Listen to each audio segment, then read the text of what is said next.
यही शिव कृपा है।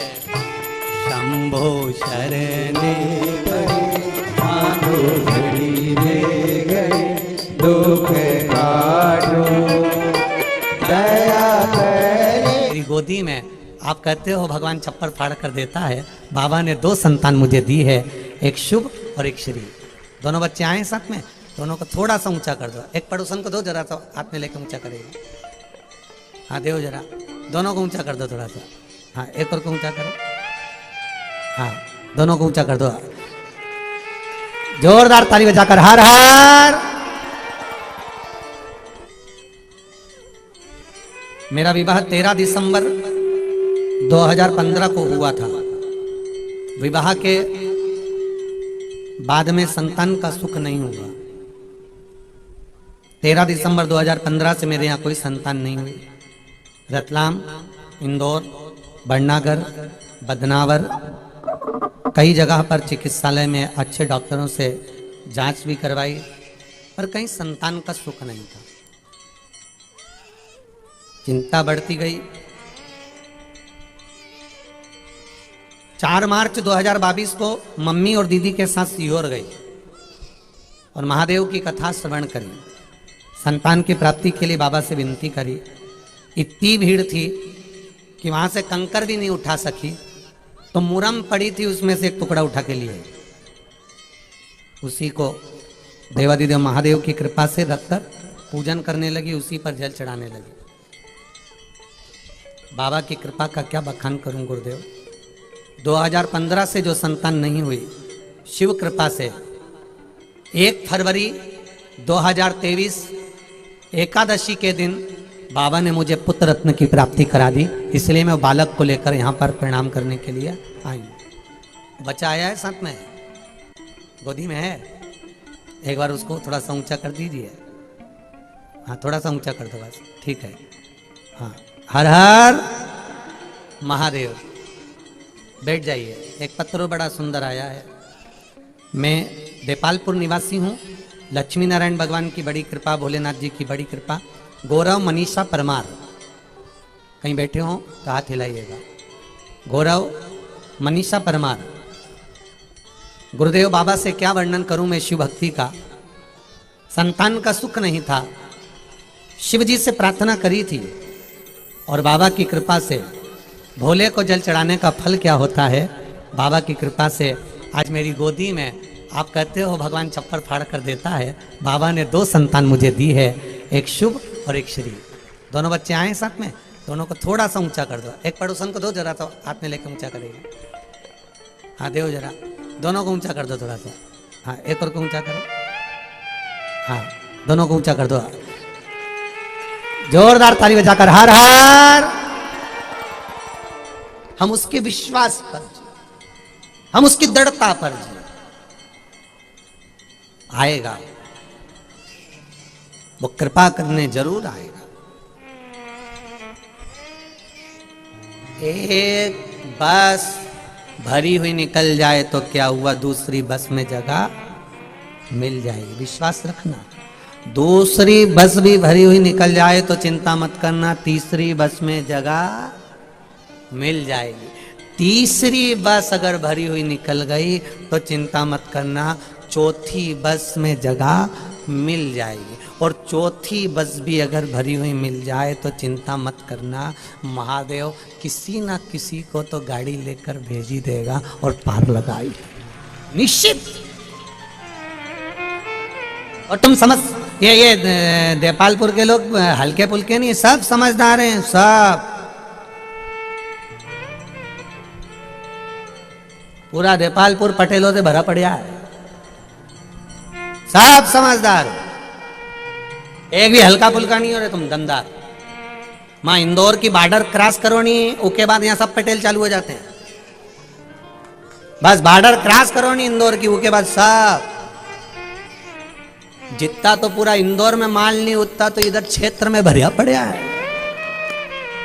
तो तुम हल्के फुल्के तो हो नहीं, देखो सीधी बात है, तुम बहुत चतुर हो और बहुत समझदार हो। और ये बात तुम अच्छे से जानते हो कि अगर रोड पर भी खड़े हो, रोड पर खड़े हो, एक गाड़ी निकल भी गई, दूसरी निकल भी गई, तीसरी निकल भी गई, अगर विश्वास पक्का है तो वो कोई ना कोई गाड़ी तुम्हारे सामने होगी। अगर विश्वास पक्का है तो महादेव तुम्हारे सामने होगा, ये निश्चित है। विश्वास पक्का रखिए, भरोसा निश्चित रखिए। आया समय, एक देवराज नामक का ब्राह्मण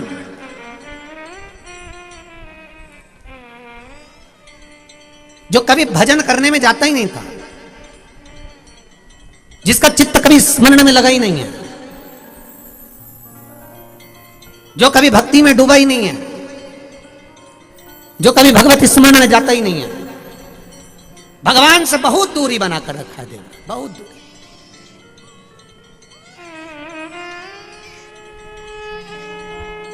आज के जमाने में नवयुवक बच्चों में,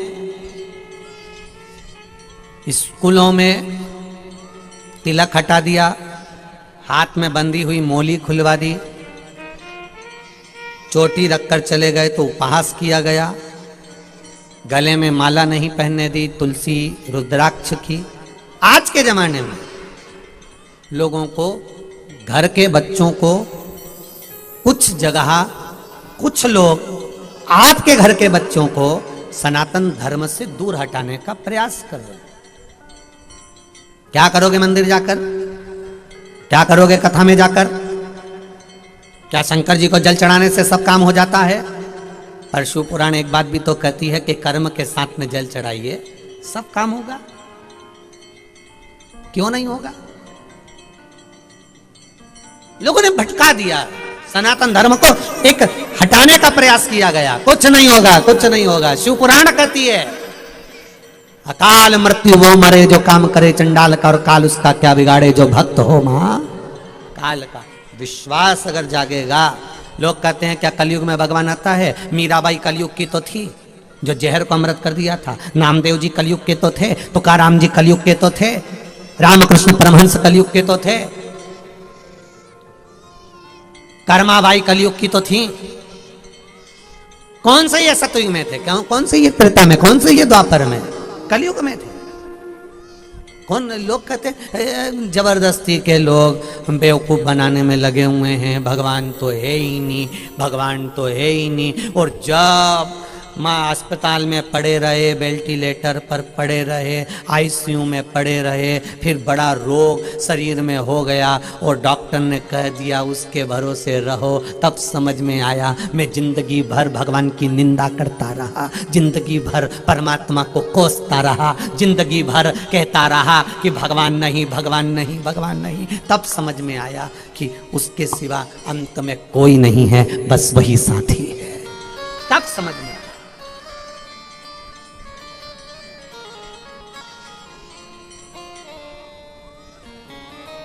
तुम्हारे घर के लोग तुम्हें हॉस्पिटल तक ले जाएंगे, तुम्हारे घर के लोग बोतल चढ़वा देंगे, तुम्हारे घर के लोग पैसा खर्च कर देंगे, तुम्हारे घर के लोग आईसीयू में ले जाकर पटक देंगे, वीआईपी हॉस्पिटल में ले जाकर पटक देंगे, तुम्हारे घर के लोग दवाई खिलाएंगे, फल खिलाएंगे, औषधि देंगे, घर के लोग गाड़ी में भरकर हॉस्पिटल तक ले जाएंगे।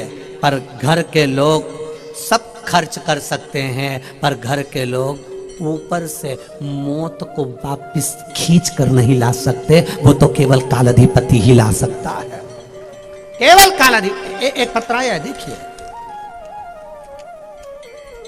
मैं डाली पिता राम सिंह होकर, मैं ग्राम भामाखेड़ा, तहसील देपालपुर, जिला इंदौर की रहने वाली। कहीं बैठी हो तो हाथ हिलाइएगा। आप ही हैं? दोनों हाथ हिला दो एक बार, ऐसे कर दीजिए। मैं डाली पिता राम सिंह होकर, मैं ग्राम भामाखेड़ा, तहसील देपालपुर, जिला इंदौर की रहने वाली हूँ।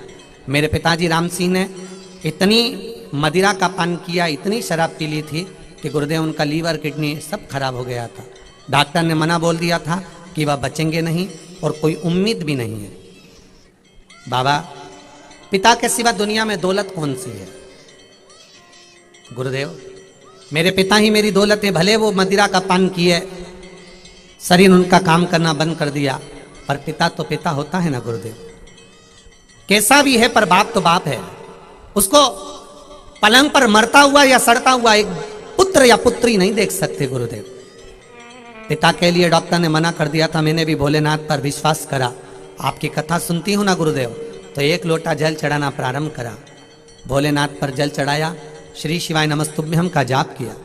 गुरुदेव बाबा सुनता है, ये मैंने विश्वास किया। हमारे पास में तो कोई शंकर का ऐसा मंदिर नहीं था, केवल ओटला था, उसी पर जल चढ़ा देती थी गुरुदेव। शिव जी से प्रार्थना करती थी, मेरे पिताजी का स्वास्थ्य ठीक करना बाबा। डॉक्टर ने तो जवाब दे दिया था, लीवर किडनी सब बेकार हो गई, मदिरा के नशे में, दारू के नशे में। पर गुरुदेव जब डॉक्टर ने जवाब दे दिया कि ये समाप्ति पर हैं, पर एक लोटे जलने और श्री शिवाय नमस्तुभ्यम ने मेरे पिता को फिर जीवन दान दे दिया। अब मेरे पिता ठीक हैं, मैं यहाँ प्रणाम करने आई। ठीक है वो, दोनों हाथ हिला दो एक बार, हर हर महादेव। बैठिए। ये शंभु शरणागति शिव की है। आप दवाई लगा सकते हो, आप डॉक्टर को दिखा सकते हो, अच्छा हॉस्पिटल चुन सकते हो, अच्छी टेबलेट दे सकते हो, फल फ्रूट मिठाई दे सकते हो, दुनिया का सारा ठाट आप व्यक्ति को दे सकते हो, और बाहर खड़े होकर केवल डॉक्टर से ये पूछ सकते हो कि तबीयत कैसी है, आराम लगा कि नहीं लगा, कितना % अंतर आया, क्या जांच कर रहे हो, क्या करना पड़ेगा, ये सब आप पूछ सकते हो। पर आखिरी में अगर कोई साथ देने वाला होगा, अंत समय प्रभु न पड़ेगा, वचन दिया तो निभाना पड़ेगा। आए ना आए प्रभु कुटुंब कबीरा, अंत समय प्रभु आना पड़ेगा। वचन दिया तो निभाना पड़ेगा। अंत समय में उसका दिया गया वचन पंडाल में बैठकर सुनी हुई शिव महापुराण की कथा। लोग कहते हैं कथा कहाँ काम आती है, हम कहते हैं ये शिव महापुराण की कथा। जब तुम्हारे जीवन में दुख आएगा सब साथ छोड़ देंगे, अकेले जब रह जाओगे तब काल अधिपति महाकाल आएगा, तब काल अधिपति महाकाल आएगा। वो भी कहता है पहले परिवार वालों को परख ले, पहले परिवार वालों को परख ले। वो कहते हैं ना, इससे तो आगे भजन ही है साथी, हरि के भजन बिन अकेला रहेगा। अरे मन ये दो दिन का मेला रहेगा, कायम ये जग का झमेला रहेगा। अंत बिंदु वही है। कौन जाएगा किसके साथ? पत्नी मरी, पति रोया, बांध कर ले गए शमशान तक। कोई मरा, परिवार वाले रोए, बांध कर ले गए शमशान तक। उसके बाद तो पड़ोसी की, जितने भी अड़ोसी पड़ोसी रिश्तेदार होते हैं, उनके यहाँ से पूरी सब्जी आ जाती है।